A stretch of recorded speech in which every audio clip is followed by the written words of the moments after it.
Welcome back to Geared Up Windows YouTube channel. In this video, we will guide you on how to fix default printer keeps changing in Windows 11 PC. For this, first click on this one start button, then select settings. Under settings, select Bluetooth and devices in the left sidebar.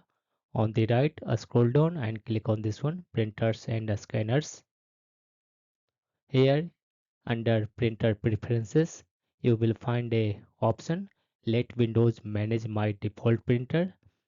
This says that in case your default printer is suppose your default printer is Microsoft Print to PDF and last time you taken printout from this one Bullzip PDF printer, then Windows 11 will automatically set Bullzip PDF printer as your default printer.